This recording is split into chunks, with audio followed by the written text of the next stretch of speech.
Et le troisième terme, le terme de bien, car le logement est un bien. Ici, moins de certitude peut-être sur ce qui peut nous attendre et sur la diversité des situations, mais une vraie question.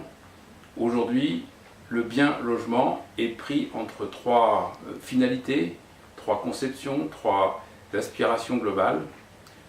La première, c'est celle de la propriété, de l'acquisition patrimoniale et de la transmission qu'elle permet. Elle est assez classique et elle est bien repérée à travers l'idée que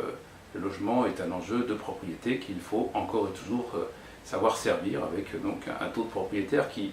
avoisine maintenant les 60% de la population française. Juste derrière cette conception, il est évident que pour une part importante des investisseurs, le logement est un bien spéculatif. Puisqu'il est patrimonialisable et transmissible, il peut faire l'objet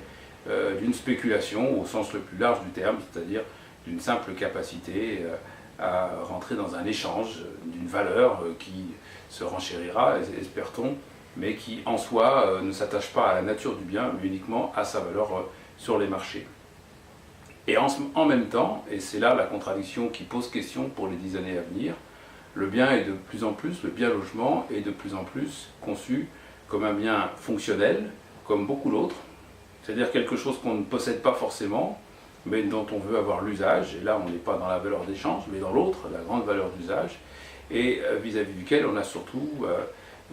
en quelque sorte, une attente passagère, éphémère, purement fonctionnelle, et non pas du tout ni patrimoniale ni spéculative.